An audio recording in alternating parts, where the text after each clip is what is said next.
بسم اللہ الرحمن الرحیم۔ السلام علیکم۔ حضور نبی کریم صلی اللہ علیہ وآلہ وسلم بچوں سے بڑی محبت فرماتے تھے۔ یہ آپ کا اعلیٰ اخلاق تھا کہ آپ بچوں کو چومتے، ان کو گلے لگاتے اور ان سے باتیں کرتے تھے۔ آپ صلی اللہ علیہ وآلہ وسلم اپنے نواسوں کے ساتھ بطور خاص بڑی محبت فرماتے تھے۔ اللہ کے رسول صلی اللہ علیہ وآلہ وسلم بعض اوقات دن کے پہلے پہر اپنے بعض رشتہ داروں یا ساتھیوں کے گھروں میں تشریف لے جاتے۔ حضرت ابو ہریرہ رضی اللہ تعالی عنہ اس واقعے کے راوی ہیں۔ وہ بیان کرتے ہیں، میں ایک دن مسجد نبوی میں بیٹھا تھا، دن روشن ہو چکا تھا۔ آپ صلی اللہ علیہ وآلہ وسلم نے میرا ہاتھ پکڑ لیا اور اس پر قدرے دباؤ ڈال کر مجھے ایک طرف چلنے کا اشارہ کیا۔ میں آپ کے ہمراہ چل پڑا۔ اللہ کے رسول صلی اللہ علیہ وآلہ وسلم کا رخ اپنی بیٹی حضرت فاطمہ الزہرا رضی اللہ تعالی عنہا کے گھر کی طرف تھا۔ ان دنوں حضرت فاطمہ رضی اللہ تعالی عنہا مسجد نبوی کے مشرق میں واقع بنو قینقاع کے بازار کے گرد و نواح میں رہائش پذیر تھیں۔ بنو قینقاع کا یہ بازار بقیع الغرقد کی طرف تھا۔ حضرت ابو ہریرہ رضی اللہ تعالی عنہ کہتے ہیں، ہم دونوں خاموشی سے کوئی گفتگو کیے بغیر بازار کے قریب سے گزرے۔ اللہ کے رسول صلی اللہ علیہ وآلہ وسلم بازار میں داخل ہوئے، اسے ایک نظر دیکھا، پھر وہاں سے چل دیے۔ میں بھی آپ کے ساتھ ساتھ تھا۔ آپ صلی اللہ علیہ وآلہ وسلم حضرت فاطمہ رضی اللہ تعالی عنہا کے گھر تشریف لائے، صحن میں تشریف فرما ہوئے اور ارشاد فرمایا، چھوٹو کدھر ہے؟ پھر فرمایا، چھوٹو کدھر ہے؟ پھر تیسری مرتبہ ارشاد ہوا، چھوٹو کدھر ہے؟ یہ الفاظ آپ صلی اللہ علیہ وآلہ وسلم اپنے نواسے حضرت حسن بن علی رضی اللہ تعالی عنہ کے بارے میں فرما رہے تھے۔ حضرت ابو ہریرہ رضی اللہ تعالی عنہ کا بیان ہے، ادھر حضرت فاطمہ رضی اللہ تعالی عنہا اپنے صاحبزادے کو تیار کر رہی تھیں، اس لیے کوئی جواب نہ آیا۔ ہمیں اندازہ ہو گیا کہ وہ حضرت حسن رضی اللہ تعالی عنہ کو نہلا کر اچھا لباس پہنا رہی ہیں۔ اللہ کے رسول صلی اللہ علیہ وآلہ وسلم اور میں تھوڑی دیر کے بعد واپس آ گئے۔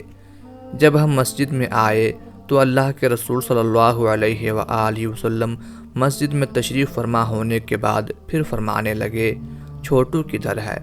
تھوڑی دیر گزری تھی کہ حضرت حسن رضی اللہ تعالی عنہ اپنے گلے میں ہار پہنے ہوئے دوڑتے ہوئے آئے۔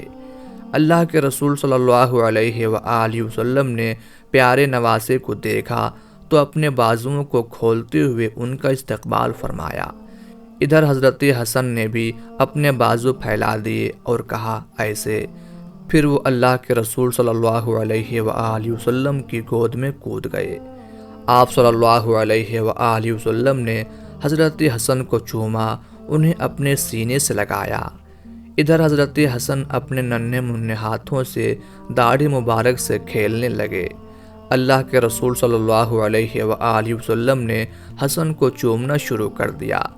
پھر حضرت حسن رضی اللہ تعالی عنہ کے لیے دعا فرمائی، اے اللہ، میں بے شک اس سے محبت کرتا ہوں، تو بھی اس سے محبت فرما، اور جو اس سے محبت کرے اس سے بھی محبت فرما۔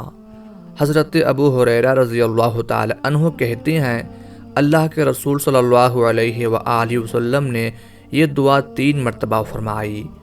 حضرت ابو ہریرہ رضی اللہ تعالی عنہ نے محترم نانا جان اور محبوب نواسے کے درمیان محبت کے اس منظر کو ہمیشہ یاد رکھا۔ اللہ کے رسول صلی اللہ علیہ وآلہ وسلم کی دعا کے آخری حصے کو وہ کبھی نہیں بھولے، یعنی جو حسن سے محبت کرے، اے اللہ تو بھی اس سے محبت فرما۔ حضرت ابو ہریرہ رضی اللہ تعالی عنہ کا طرز عمل قابل غور ہے۔ وہ جب بھی حضرت حسن رضی اللہ تعالی عنہ کو دیکھتے تو فرط محبت و عقیدت سے ان کی آنکھوں میں آنسو آ جاتے۔ آئیے حدیث میں انہی کے الفاظ پڑھتے ہیں۔ فرماتے ہیں، میں نے حسن کو جب بھی دیکھا تو میری دونوں آنکھیں محبت و عقیدت سے آنسو بہانے لگیں۔ ایک دن ایسا ہوا کہ اللہ کے رسول صلی اللہ علیہ وآلہ وسلم حضرت حسن کو چوم رہے تھے۔ بنو تمیم کا سردار اقرا بن حابس بھی اس مجلس میں موجود تھا۔ یہ بدو سردار فتح مکہ مکرمہ کے وقت مسلمان ہوا، حنین اور غزوہ طائف میں شریک تھا۔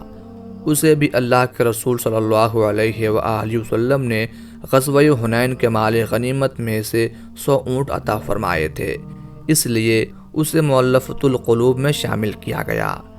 بدو سرداروں میں سختی اور کھردراپن زیادہ ہوتا ہے۔ صحرا نشین اپنے بچوں سے کم ہی محبت کرتے ہیں۔ اس نے جب اللہ کے رسول صلی اللہ علیہ وآلہ وسلم کو دیکھا کہ وہ اپنے نواسے کو چوم رہے ہیں تو کہنے لگا، حقیقت یہ ہے کہ میرے 10 بچے ہیں، میں نے ان میں سے کسی کو کبھی نہیں چوما۔ اللہ کے رسول صلی اللہ علیہ وآلہ وسلم اس بدو سردار کی طرف دیکھ کر فرماتے ہیں، جو دوسروں پر رحم نہیں کرتا اس پر بھی رحم نہیں کیا جائے گا۔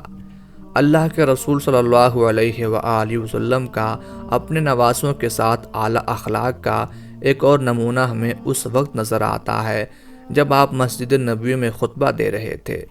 جب آپ کے دونوں نواسے مسجد میں داخل ہوئے تو اللہ کے رسول صلی اللہ علیہ وآلہ وسلم خطبہ درمیان میں چھوڑ کر ممبر سے نیچے اتر آئے، انہیں اٹھا کر اپنے ساتھ ممبر پر لے گئے اور پھر اپنا خطبہ مکمل کیا۔ آئیے اس واقعے کو بھی ابو داؤد، نسائی اور ابن ماجہ کے حوالے سے پڑھتے ہیں۔ اس کے راوی حضرت بریدہ اسلمی رضی اللہ تعالی عنہ ہیں۔ حضرت بریدہ رضی اللہ تعالی عنہ کہتے ہیں، اللہ کے رسول صلی اللہ علیہ وآلہ وسلم ایک مرتبہ مسجد نبوی میں خطبہ دے رہے تھے کہ اس دوران میں حضرت حسن اور حضرت حسین رضی اللہ تعالی عنہما نمودار ہوئے۔ ان دونوں نے سرخ رنگ کی قمیصیں پہنی ہوئی تھیں۔ قمیصیں لمبی تھیں اور وہ ان میں الجھ کر بار بار پھسل رہے تھے۔ ناظرین، غالباً اس کا سبب یہ ہو سکتا ہے کہ دونوں ابھی چھوٹے تھے، اور چھوٹے بچے جب چلتے ہیں تو پھسل جاتے ہیں۔ ایسے بچے بطور خاص والدین اور قریبی عزیز و اقارب کو بہت ہی پیارے لگتے ہیں، اور یہی کیفیت اللہ کے رسول صلی اللہ علیہ وآلہ وسلم کی بھی تھی۔ جب ان ننھے منھے دونوں نواسوں کو گرتے پڑتے اپنی طرف بڑھتے دیکھا تو آپ صلی اللہ علیہ وآلہ وسلم کو بڑے ہی پیارے لگے۔ اس کے بعد کیا ہوا، آئیے حدیث شریف کا اگلا حصہ پڑھتے ہیں۔ اللہ کے رسول صلی اللہ علیہ وآلہ وسلم نے خطبہ روک دیا، ممبر سے نیچے اترے، دونوں کو اٹھا کر اپنے آغوش میں لیا، پھر انہیں اٹھائے ہوئے ممبر کی طرف بڑھے اور خطبہ دوبارہ شروع کیا۔ ناظرین کرام، صحابہ کرام یہ منظر بڑے شوق اور محبت سے دیکھ رہے تھے۔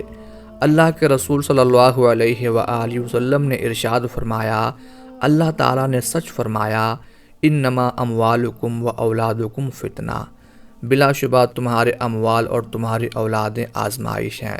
میں نے انہیں دیکھا تو مجھ سے رہا نہ گیا اور میں انہیں اٹھا لیا۔ راوی کہتے ہیں کہ اس کے بعد اللہ کے رسول صلی اللہ علیہ وآلہ وسلم نے اپنا خطبہ مکمل فرمایا۔